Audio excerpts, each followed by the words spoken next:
Scene Mom says, welcome to the new podcast from former Phoenix radio host Danny Cutler. Each week bringing you independent music, industry news, the occasional interview, and other fun segments. Let's get to it.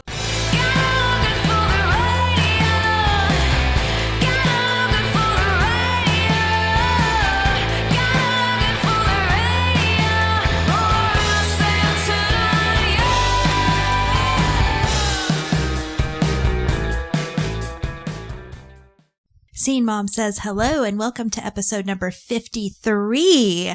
I hope everybody has had a good couple of weeks. I wrapped up my time in the DC area. I ended it with a lovely little walk down to DC proper, Washington, right there. Went around the Washington Memorial again and walked the tidal basin over to the Jefferson Memorial. I was hoping to see more of the cherry blossoms in bloom, but I was about a week too early. The next week, my sister actually sent me photos of the cherry blossoms in full bloom, and I definitely have to go back when they are in full bloom. Maybe I'll run into the Obamas like someone else did. I read that somebody got photobombed by Obama. He was walking by as they were taking a picture. How funny is that? But it really is beautiful, and I really just want to see it once in person. But it was a good trip, a very long drive home on March the 30th. And as I mentioned in the last episode, I knew that last week would be packed and I wouldn't be able to do a show because of company. And I wasn't lying. My good friend from Phoenix, Mike Zimmerlich, was already on the East Coast in New York, and he came up to visit for several days last week. It was a blast having him here, not only showing him around my new hometown, but also we lived some of his childhood nostalgia, and we went up to central New Hampshire to a place called Fun Spot, which is dubbed the largest video arcade in the world. Apparently his family, as he was growing up in New York, spent summers going up there, and it hasn't changed a bit, apparently. They have just about every single video game and pinball machine game you could think of, going back to the 70s and 80s. I'm really glad he was able to experience the place again. And like I said, I don't think it's changed since the 70s. They might want to think about replacing the carpet if that is the case, though. I was also able to show him a bit of the music scene here in central Massachusetts. Saturday was the second Spotlight of Artists show that I collaborated on with Soundbites Events. Great evening. We packed the place. I mean, the place only holds about 45 people, and we packed it. It was great. I also got some great feedback from Mike, as I knew I would, since we're both in the music industry, and I would expect nothing else from him. It is always good to have outside eyes look in and give their take on what you're doing. It was really sad to say goodbye, but also I was just honored that he wanted to come and visit little old me in north central Massachusetts, so it was a great week. Now I've just been playing catch up. I'm happy to get a show out for all of you this week. So let's get back to it. I have a few indie tunes for you. Of course, your music news, history, marketing tip, and I have another good news story. So let's get back to the music now with the latest single from Phoenix band Viper Club. This is called Dumbstruck, and you're listening to What Scene Mom Says.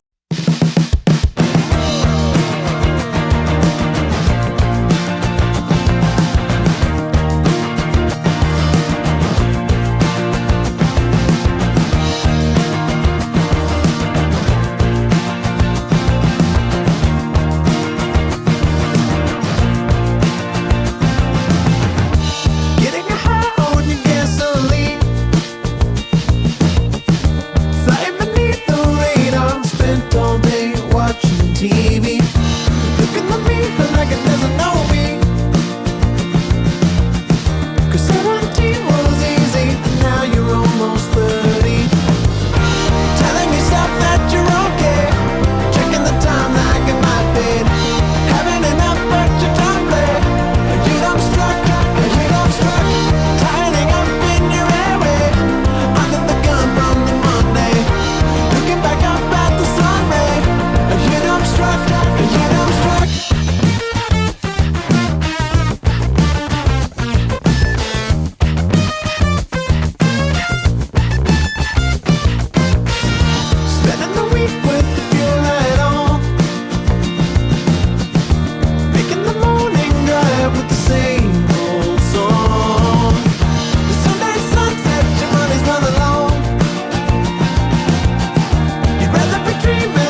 Thursday. Look, if you need help remembering, just think of it like this. The third day, all right? Monday, 1 day. Tuesday, 2 day. Wednesday, when? Huh? What day? Thursday. The third day, okay? You're listening to the Scene Mom Says podcast with your host, Danny Cutler. All right. Welcome back. Scene Mom Says it is now time for some music news. Napster. Who remembers Napster? The music sharing platform that was launched in 1999 by Sean Fanning and Sean Parker has been acquired by Infinite Reality for $207 million. Initially known for its peer-to-peer file sharing capabilities, Napster faced legal challenges that led to its shutdown in the early 2000s. It later reemerged as a subscription-based music service under various ownerships. Infinite Reality, a company that specializes in immersive virtual experiences, plans to transform Napster into a social music platform.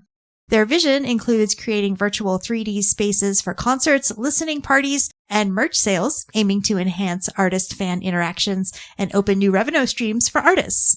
This acquisition reflects a trend of integrating music experiences into the metaverse, offering fans innovative ways to engage with their favorite artists. Well, I haven't seen any of those really take off yet, so good luck, Infinite Reality. And on March 31st, President Trump signed an executive order that aimed at combating price gouging in the entertainment industry, particularly focusing on ticket scalping practices that have led to inflated prices for live events. The order directs federal agencies to enforce existing laws against the use of automated bots that purchase large quantities of tickets for resale at higher prices, which is a practice that has long frustrated fans and artists alike. The executive order also emphasizes the need for increased price transparency in the ticketing process and mandates the Federal Trade Commission to enforce consumer protection laws to prevent unfair practices in ticket resales. This initiative aligns with previous legislative efforts such as the Better Online Ticket Sales Act of 2016, which prohibits the circumvention of online ticket purchase limits. Notably, Kid Rock, a longtime supporter of President Trump, was present at the signing ceremony and voiced his approval of the measure, highlighting the potential to make ticket purchasing fairer for fans, which does reflect a broader commitment to ensuring fair access to live entertainment events and addressing those issues within the ticketing industries. But some of the ramifications, I don't know how it's going to pan out because he wants to get the IRS involved. And he's dismantling the IRS. And also with this FTC stuff, he's dismantling the FTC. So I don't see if this is going to go anywhere, but it could be a good thing. I don't know. That is your music news this week. If you have any feedback, thoughts, or other music news to share, you can always email me, scenemomsays@gmail.com.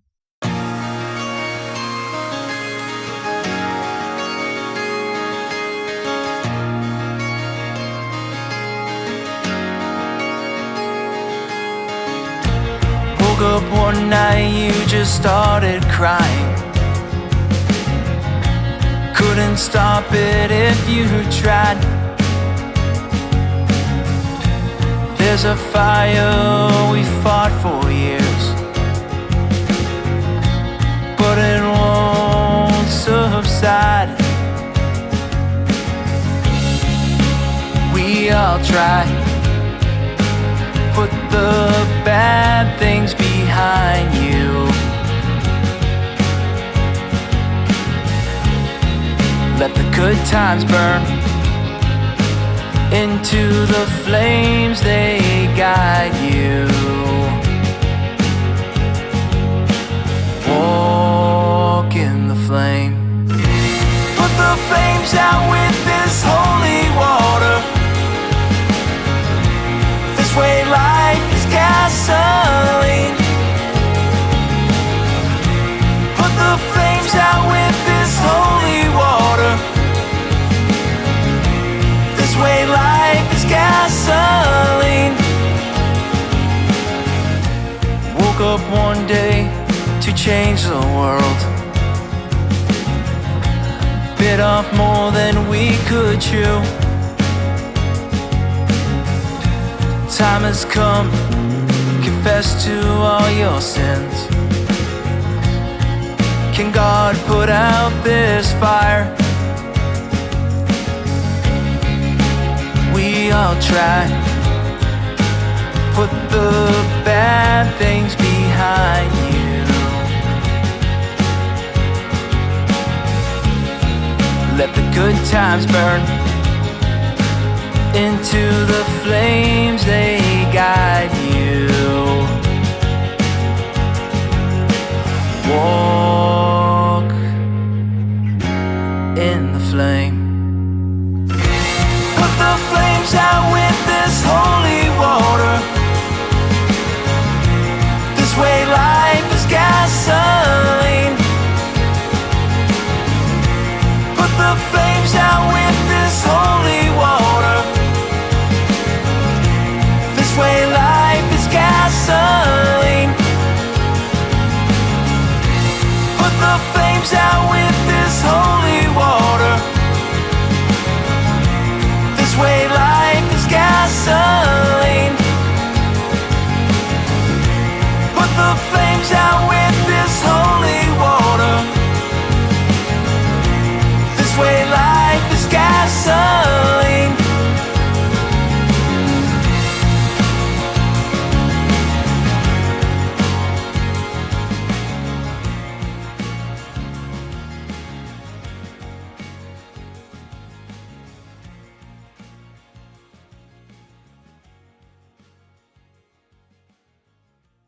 That was the latest from Boston duo Frederick and Chamberlain, called Into the Flames. Hoping to see them this Sunday at a show over at the Brew Barn, which is part of my favorite apple picking place, Red Apple Farm. Perfect name.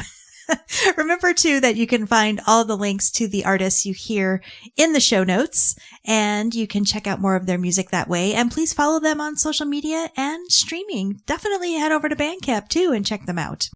C-Mom says it is time for some music history. On April 1st, back in 1984, soul legend Marvin Gaye was shot and killed by his father one day before his 45th birthday. Known for hits like What's Going On and Let's Get It On, his death shocked the music world and remains one of the most tragic losses in R&B history. On April 2nd in 2005, following the death of Pope John Paul II, musicians across the world, including major rock bands and classical orchestras, paused performances to honor his passing. This marked one of the few times in modern history that global concerts were postponed in unison. On April 3rd in 1964, the Beatles made history by holding the top 5 spots on the Billboard Hot 100. It was a feat that has never been repeated. The songs were Can't Buy Me Love, Twist and Shout, She Loves You, I Want to Hold Your Hand, and Please Please Me. Their US takeover was seriously unstoppable. On April 5th in 1994, Nirvana frontman Kurt Cobain died at age 27 from a self-inflicted gunshot wound. His passing marked the end of an era for grunge music, leaving behind a legacy of raw emotion and rebellion with songs like Smells Like Teen Spirit and Come As You Are. And on April 6th in 1974, Swedish pop group ABBA won the Eurovision Song Contest with Waterloo, catapulting them into international stardom. This moment marked the beginning of their legendary career, leading to global hits like Dancing Queen and Mamma Mia. That is some music history for you this week.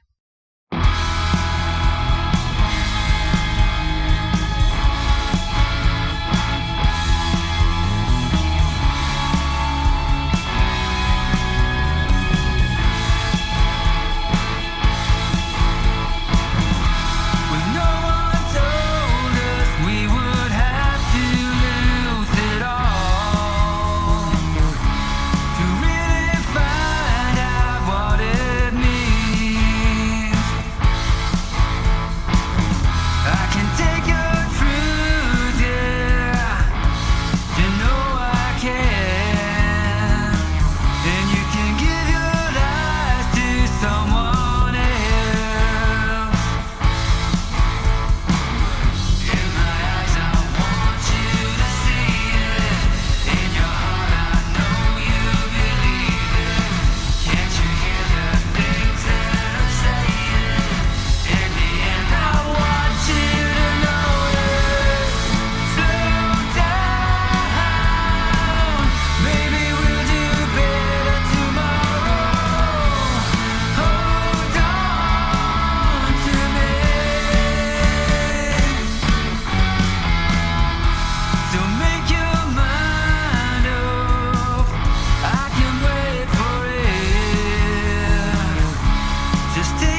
from across the Atlantic in Ireland, that was the latest single from Martin Moran called Take Your Truth.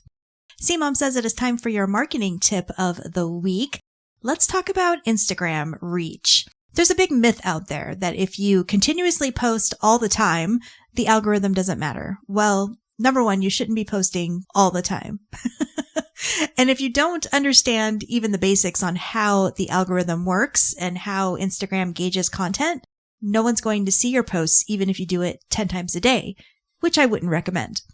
Now, while you do not need to go viral, which should not be your goal anyway, that's a bad marketing strategy, you do want your posts to be seen. It's the whole reason we're on social media. Otherwise, what is the point of doing all of this? So if you want to get more eyes on your posts, here are some things that you should probably avoid, which could help your reach on Instagram. I say could because usually everything goes out the window within a few months anyway when they adjust the algorithms. But as of now, here are a few things that you can avoid doing, and this comes straight from Instagram.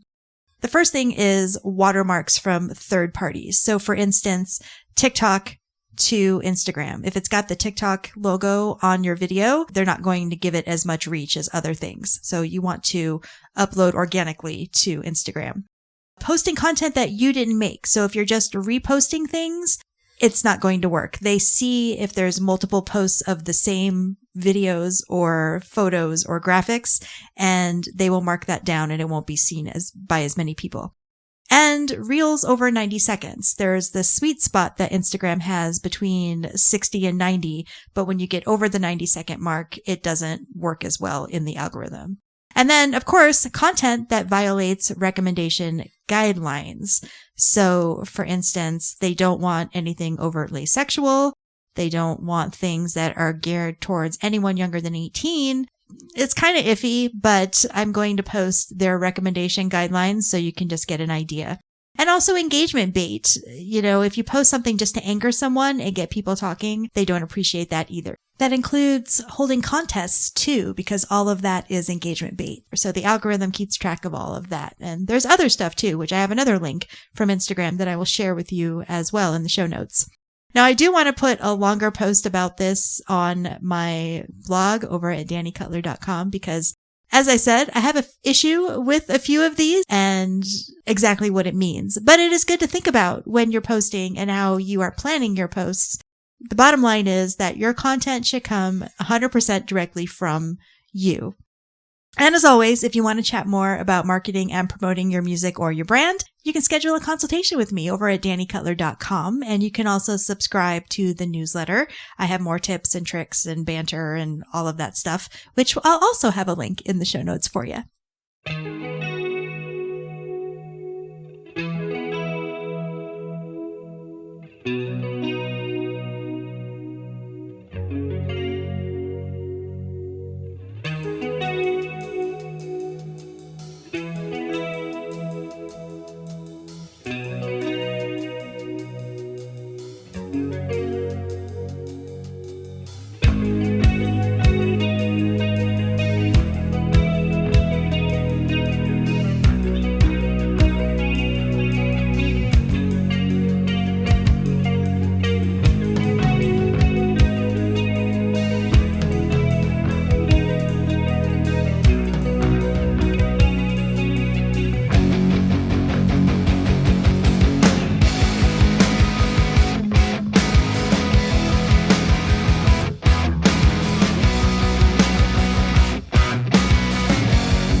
Carry the light you're given. Oh.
that was a little preview for you, the new single from Arizona band Painting Fences that was called Carry the Light.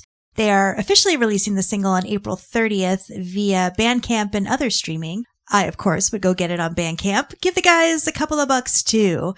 That reminds me, save the date because the next Bandcamp Friday is May the 2nd, when 100% of proceeds will go directly to the artists. C-Mom says it is now time for some good news. A little music twist on this one, too. In response to the devastation that was caused by Hurricane Helene in North Carolina, the Woodsong's Old Time Radio Hour organized a significant charity event back on March 9th at Warren Wilson College. The initiative resulted in the distribution of over 2,000 free musical instruments to hurricane victims. The collection effort spans several months, with donations gathered from 36 drop-off locations across states, including Ohio, Kentucky, Virginia, Texas, and New York. Michael Jonathan, the program's host, emphasized the community's commitment to supporting those affected, noting the donation of various instruments such as violins, guitars, cellos, banjos, and trumpets. The distribution operated on a first-come, first-served basis without requiring any proof of residence, ensuring that there was accessibility for everyone who is in need. I think that's a wonderful idea. What a great thing. And with that, it's it for episode number 53. Big thanks to Soundbites Events and Open Mics for sponsoring the show. And as always, I'll have links to all the music and news heard this week in the show notes. If you have any feedback, you can always get in touch on social media. It's Scene Mom Says on Facebook and D Cutler AZ everywhere else. And you can also email scenemomsays@gmail.com. And if you like what you hear, I would very much appreciate it if you would share the love. Thanks as always for listening, you guys, and you will hear me again soon. You've been listening to the Scene Mom Says podcast. Intro-outro music is Look Good for the Radio by Fairy Bones. Learn more about Danny and the show at dannycutler.com.